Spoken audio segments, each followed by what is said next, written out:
Kisah nyata horor pesugihan pedagang omelet tahu crispy saus kecap.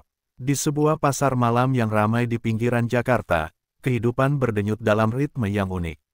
Suara riuh pedagang yang menawarkan dagangan mereka, tawa anak-anak yang berlari-lari di antara kerumunan, dan aroma makanan yang menggugah selera menyatu dalam suasana magis.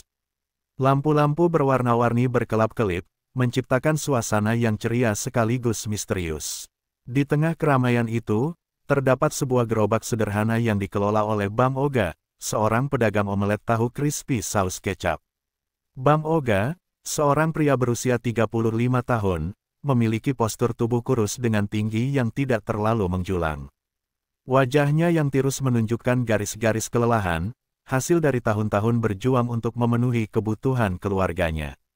Setiap malam, ia berdiri di belakang gerobaknya, mengenakan kaos lusuh dan celana panjang yang sudah pudar warnanya. Meskipun penampilannya sederhana, senyumnya selalu hangat, mencerminkan sifatnya yang ramah dan penuh semangat.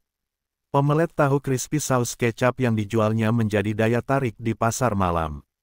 Rasa yang khas, perpaduan antara gurihnya tahu yang digoreng hingga renyah dan saus kecap manis yang kental, membuat banyak pengunjung rela antre panjang untuk mencicipinya. Resep yang diwariskan oleh ibunya menjadi senjata utama Oga dalam menarik pelanggan. Ia mengolah setiap omelet dengan penuh cinta, seolah-olah setiap butir telur dan potongan tahu berharga baginya. Namun di balik senyumnya, tersimpan kepahitan. Kehidupan Oga tidaklah mudah. Setiap malam, ketika lampu pasar mulai menyala, harapan akan penghasilan yang cukup untuk memenuhi kebutuhan keluarga selalu menggelayuti pikirannya. Ia tinggal di Pondok Gede, Bekasi, bersama istri dan dua anaknya yang masih kecil. Meskipun mereka hidup dalam kesederhanaan, cinta di antara mereka selalu menjadi penopang. Istrinya, Siti, adalah sosok yang sabar dan pengertian. Ia selalu mendukung Oga, meski wajahnya sering tampak cemas, memikirkan masa depan anak-anak mereka. Namun, beban hutang yang menumpuk semakin menghimpitnya. Oga terjebak dalam lingkaran utang yang tak kunjung berakhir, terpaksa meminjam dari rentenir dengan bunga yang sangat tinggi. Setiap kali ia menghitung penghasilannya, rasa putus asa semakin mendalam. Ia merasa seperti ikan kecil yang terjebak dalam jaring, berusaha melawan tetapi tidak pernah bisa bebas. Suatu malam, setelah berjualan, Oga duduk termenung di depan rumahnya yang sederhana.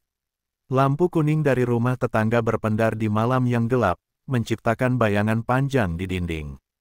Udara malam terasa sedikit dingin, dan suara jangkrik mengisi keheningan. Oga menatap jauh ke arah langit, berharap menemukan bintang yang bisa memberinya petunjuk. Namun, gelapnya malam justru semakin menekannya. Pikirannya dipenuhi dengan kegelisahan. Ia memikirkan cara untuk mengubah nasibnya, tetapi setiap jalan yang ia tempuh seolah buntu. Di tengah keputusasaannya, Oga mendengar bisikan dari seorang pedagang senior bernama Pak Doni, yang sudah berpengalaman dalam dunia pasar malam. "Kalau kau ingin kaya, ada jalan cepat," bisik Pak Doni dengan suara serius, matanya berkilau penuh misteri. "Tapi ingat, semua ada harganya." Kata-kata itu terngiang dalam benak Oga. Ketika ia terbaring di tempat tidur malam itu, rasa penasaran mulai mengalahkan rasa takut. Apa yang dimaksud oleh Pak Doni? Oga tidak tahu bahwa di balik tawaran kekayaan itu, ada kegelapan yang siap mengintai. Dengan perasaan campur aduk, Oga berusaha tidur, tetapi bayangan masa depan yang suram terus mengganggu pikirannya. Apakah ia akan terus menjalani hidup ini, terjebak dalam kesulitan tanpa ujung? Atau ada harapan yang bisa digapai meskipun harus melalui jalan berbahaya? Tidur yang nyenyak pun tak kunjung datang, dan harapan akan perubahan hidup semakin membara dalam hatinya. Hari-hari berlalu, dan tekanan hidup Oga semakin berat. Setiap malam, saat ia berdiri di balik gerobak omeletnya, senyumnya mulai memudar, digantikan oleh kerut-kerut kecemasan di wajahnya. Suara riuh pasar malam yang biasanya menggembirakan kini terasa seolah menjadi pengingat akan kesulitan yang terus menghimpitnya. Ia sering melihat pelanggan yang datang, tetapi kadang mereka memilih untuk tidak membeli, membuatnya merasa terasing di tengah keramaian. Pada suatu malam yang mendung, langit dipenuhi awan gelap, dan angin berhembus kencang, membawa aroma hujan. Oga merasa gelisah. Dia dapat merasakan bahwa malam ini tidak akan membawa keberuntungan. Ia menghabiskan waktu menjelang tengah malam dengan membersihkan gerobak, mengganti minyak goreng, dan menyiapkan bahan-bahan untuk omelet. Namun, hatinya tidak tenang. Saat ia sedang memotong tahu, seorang wanita misterius tiba-tiba mendekatinya. Wanita itu mengenakan pakaian tradisional yang sudah usang, dan wajahnya pucat seolah tak terpapar sinar matahari. Oga merasa merinding saat melihat mata wanita itu, yang tampak dalam dan kosong, seolah menyimpan rahasia yang tak terungkap. "Kau ingin kaya?" tanya wanita itu, suaranya bergetar di udara malam. Ada sesuatu yang aneh dalam nada suaranya, suara yang menggema seolah berasal dari tempat yang jauh dan misterius. Oga terperanjat, merasa seolah jantungnya berhenti sejenak. "Aku bisa membantumu, tapi kau harus bersedia memberikan sesuatu sebagai tumbal." Pikiran Oga berputar. Tawaran ini terasa terlalu menggiurkan, namun juga penuh risiko. Ia teringat akan cerita-cerita horor yang sering dibicarakan di pasar, tentang orang-orang yang terjebak dalam perjanjian dengan makhluk gaib. Namun, rasa putus asanya melebihi ketakutannya. Ia mengangguk, meski hatinya berdebar. Wanita itu tersenyum tipis, lalu melanjutkan, "Ikuti aku." Ia melangkah dengan langkah pasti, sementara Oga merasa seolah terhipnotis dan mengikuti di belakangnya. Mereka melewati lorong-lorong sempit pasar, sampai akhirnya tiba di tempat terpencil, jauh dari keramaian. Di tengah malam yang sunyi, mereka tiba di sebuah gubuk tua yang tampak angker. Dindingnya terbuat dari bambu yang rapuh, dan atapnya sudah bocor. Di dalam gubuk itu, seorang dukun tua bernama Mbah Suro menunggu. Wajahnya keriput dan matanya tajam, seolah bisa menembus jiwa orang yang di hadapannya. "Kau datang untuk mencari kekayaan?" Mbah Suro bertanya, suaranya serak dan dalam. "Sebelum kita melanjutkan, kau harus mengerti bahwa jalan ini tidaklah mudah." Oga menelan ludah, berusaha menenangkan diri. "Saya siap, Mbah. Apa yang harus saya lakukan?" Mbah Suro memandang Oga dengan tatapan menilai, lalu menjelaskan.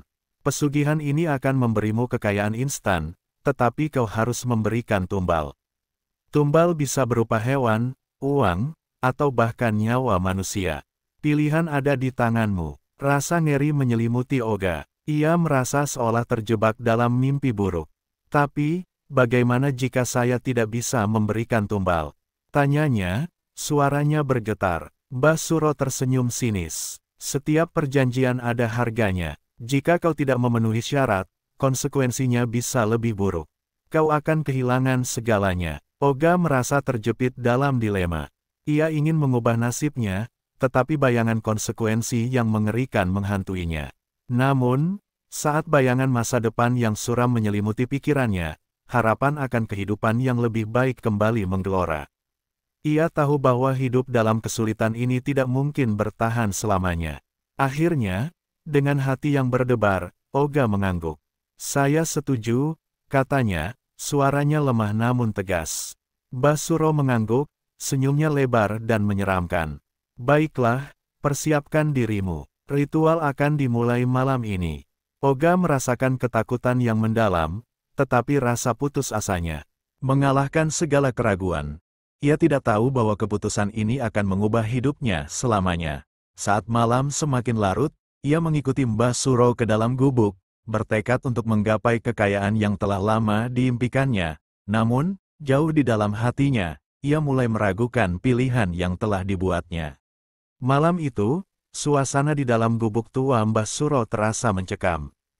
Dinding bambu bergetar lembut saat angin malam berdesir, seolah mengantarkan pesan dari dunia lain.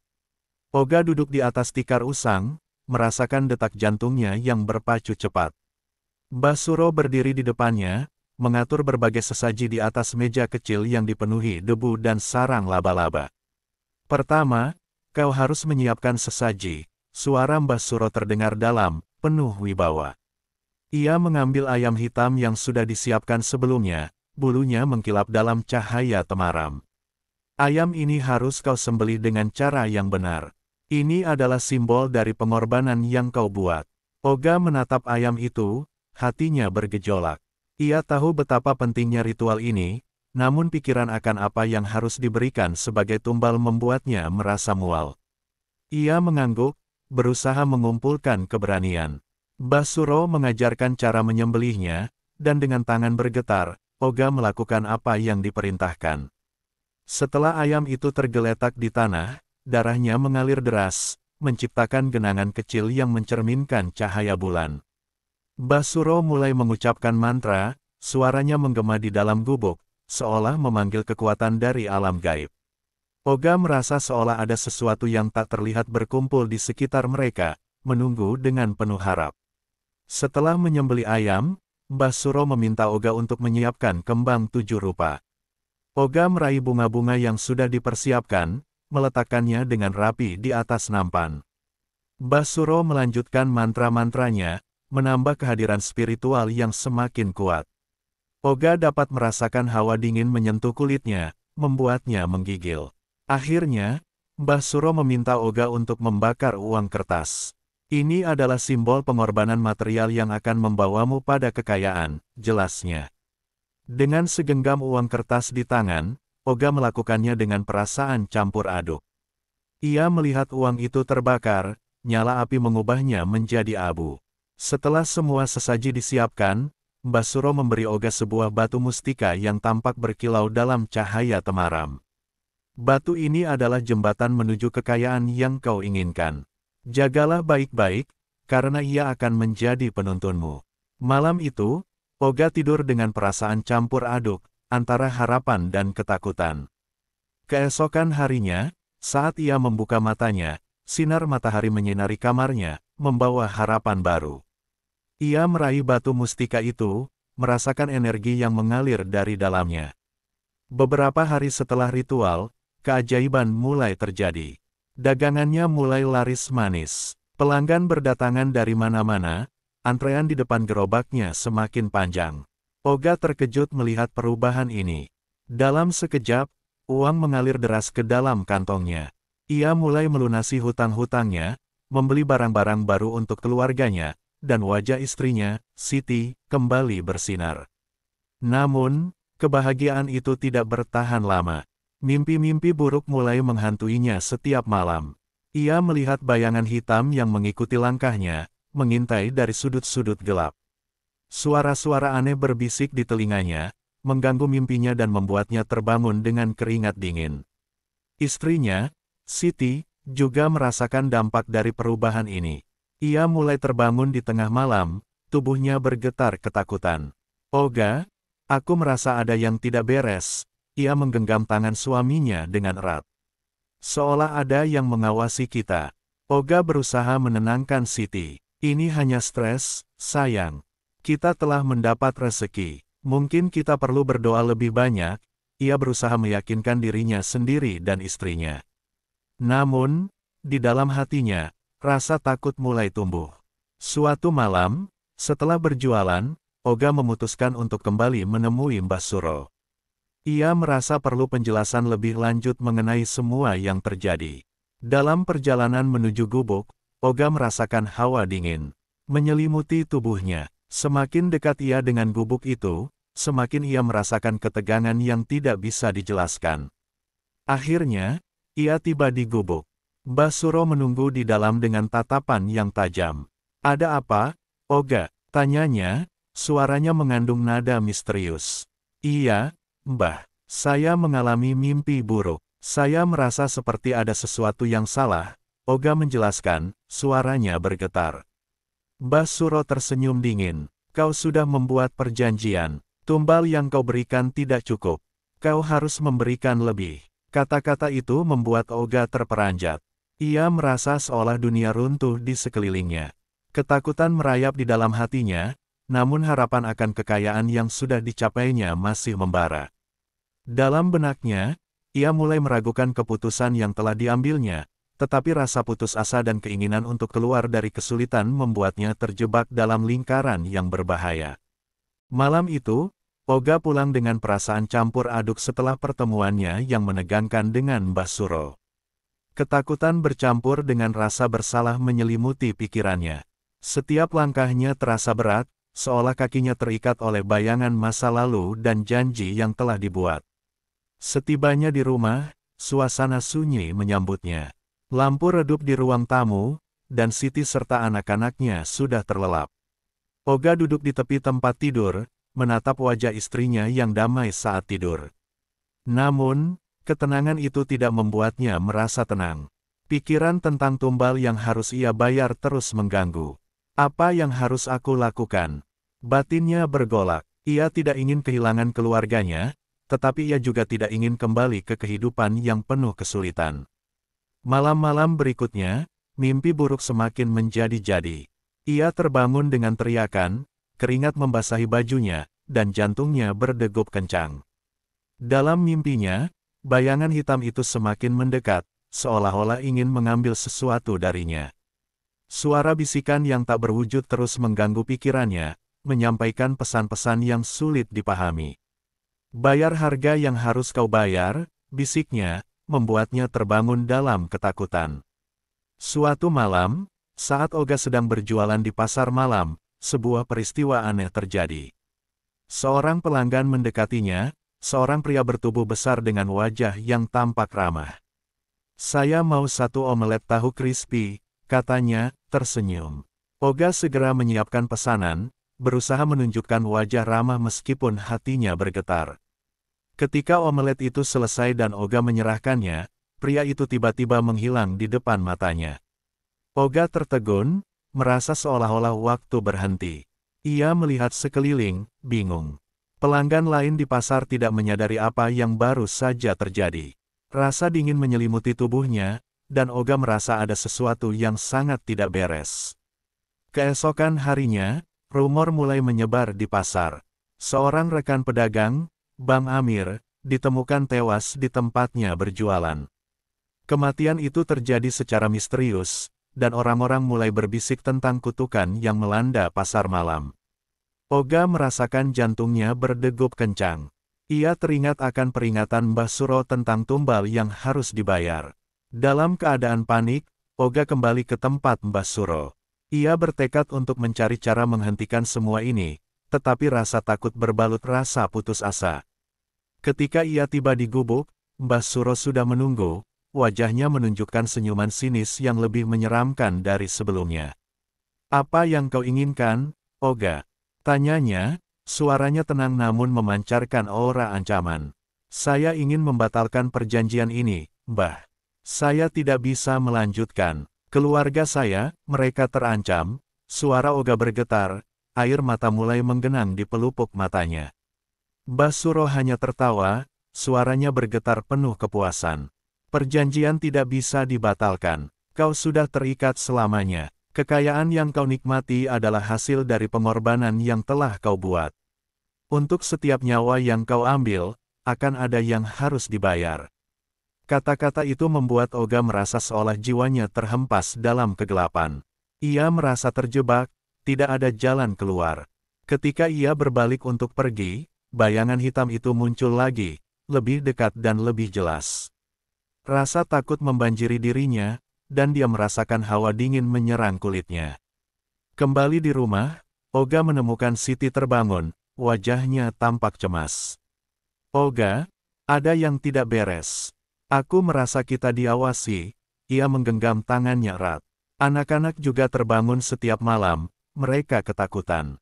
Olga berusaha menenangkan Siti, tetapi dalam hati, ia merasa putus asa. Setiap malam, bayangan itu semakin mendekat, dan suara bisikan itu semakin keras. Ia merasa hidup dalam ketakutan yang tak berujung, dan setiap langkah yang diambilnya membawa konsekuensi yang lebih berat. Suatu malam, saat hujan deras mengguyur, Olga melihat bayangan hitam itu berdiri di sudut ruangan. Ia merasa seolah-olah makhluk itu memanggilnya. Dengan segala keberanian yang tersisa, Olga berlari keluar, berharap bisa melarikan diri dari kegelapan yang mengintainya. Namun, saat ia berlari, bayangan itu mengikuti di belakangnya, lebih cepat, lebih dekat. Di tengah hujan, Olga berteriak, "Tolong! Apa yang kau inginkan dariku?" Suara angin yang menggebu seolah menjawab dengan tawa yang mengerikan. Kesadaran akan pilihan yang telah ia buat mulai menghantui, membuatnya terjatuh di jalanan licin. Keesokan harinya, Oga ditemukan tewas di tempat jualannya, wajahnya penuh ketakutan. Cerita horor tentangnya menyebar di pasar, dan keluarganya pun terjebak dalam ketakutan. Siti dan anak-anaknya hidup dalam bayang-bayang penderitaan, sementara pasar malam yang pernah ramai kini sepi, diwarnai oleh cerita-cerita mengerikan tentang pedagang omelet yang terjebak dalam perjanjian dengan makhluk gaib.